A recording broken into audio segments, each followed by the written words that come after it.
Welcome, and I'm Laurie from the Talk to Laurie channel, and today I'm going to talk about change, and specifically the question of, is it really possible to change, and can counseling help you change?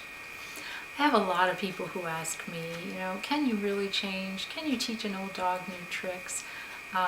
This is just me. People are just going to have to realize that, and they'll say, you can't change a tiger's stripes or a leopard's spots. And I think this kind of thinking actually keeps people from coming to counseling because they don't have confidence that change can actually take place. They think it's going to be a waste of time or a waste of money. So hopefully today I can help to convince you actually that not only is change possible, but it's probable. And it's very exciting. I've seen it. I've been a part of watching so many clients change, and it's truly an honor to be able to be in my position and to watch you make these great changes and then watch how they play out in your lives. So yeah, let's talk about change. Definitely, change is not easy. A lot of things that you're trying to change have been going on for a long time. They might be some pretty deep patterns, for example, of behavior, pretty solid ways of thinking, and that's not easy to change. It's not going to happen overnight. But it's really not about being easy. It's about saying, is this something that's important to you, that you're serious about? Because if it is, you can change it. You can get to where you want to get to. And I just love being part of that, as I said.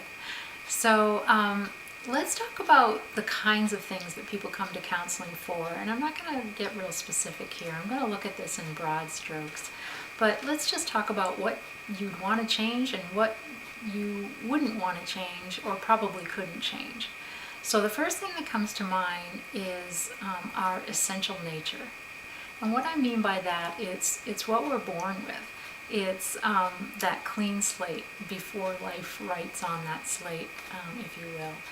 And I think our essential nature is what it is. I don't think that can be messed with. I don't think you'll want to change that if you come to counseling. I think, and you want to talk about that, for sure, it's all good. But I think your essential nature is something I would probably help you to understand and raise awareness about and love and appreciate and own, because that's something that's just inherently you, and it's a gift. So yeah, that's not one of those things we're going to want to be changing. The other thing that probably we're not going to want to mess with at all is values. I just love talking about values because second to your essential nature, values are very deep-seated. These are ideals that have been with you probably all your life. They probably started very early on in your family of origin, and I say to clients, sometimes I couldn't beat values out of you with a stick. So values are another thing like essential nature, that it's you, that this is a key part of you, and we'd want to again raise awareness and figure out what your values are and why they're so important to you. And it would probably help you to understand why you react the way you do to certain people or certain situations. Maybe you've got values you don't even know that you have. So definitely good to talk about values and spend some time in therapy for sure, but not going to be changing values. So the third thing would be, I would say, beliefs. Beliefs, again, are very important. A lot of times they're very strongly held.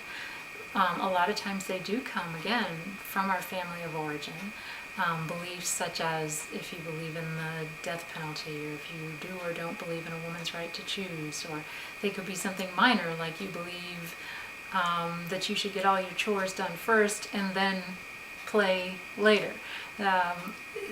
Beliefs are just kind of, they're in us. It's kind of the way that we operate, and sometimes they're working for us and sometimes they're not. So this would be the first category that I would say, yeah, we would want to we would want to roll up our sleeves and really look at your belief system and how that's manifesting in your life and whether that's working for you or not. And so yeah, we'll keep that one on the table. And the last one are behaviors. Behaviors are where probably you're going to be able to make the most changes. Behaviors sometimes are tied to your beliefs. Sometimes they're just things that you've role modeled early on. Sometimes they're just unhealthy patterns. We don't really know where they came from. Other times we can kind of track it back and say, okay, we know where they started. Now let's get in the business of changing it because it's not working for you in your life. So we'd want to look at those unhealthy patterns. You'd want to, raise awareness, again, take responsibility and say, all right, I keep seeing the same pattern and I'm starting to think that I'm the common denominator. So we're really gonna look at things like that, that would be good for you to change, and it would help you kind of get onto that path that you want to be on and go in the direction that you want to go in life. So so counseling is that place where you can probably hear it. You're going to be raising awareness about yourself. You're going to be getting to know your essential nature and your values. You're going to be looking at those strongly held beliefs and how some of them have changed and which ones haven't changed and why, and the importance to you. And we're definitely going to be looking at behaviors, especially behavioral patterns that are unhealthy. Addictions come to mind. This is something that maybe when it started out, it wasn't unhealthy, but it became a pattern, an unhealthy way of behaving or coping that got out of control. So that's something, you definitely would want to look at and get into the business of change and changing. So, okay, let's stop there. Let's, watch is going off, so it's a good time to stop. So let's stop there, and that's change. Yes, it's not just possible, it's probable, it's exciting. I love being a part of it, and counseling is really a great place to identify what's not working in your life, what is, keep what's working, let's get rid of what's not working. It's not a huge thing, I guess. I would really like people to know that about counseling. It's really just an opportunity for you to grow and for you to be that person that you're supposed to be while you're here. Okay, so you can look at my profile and learn more about me on Psychology Today. I'm a licensed professional counselor, and I'm doing mostly internet counseling. And my telephone number is 303-961-3478.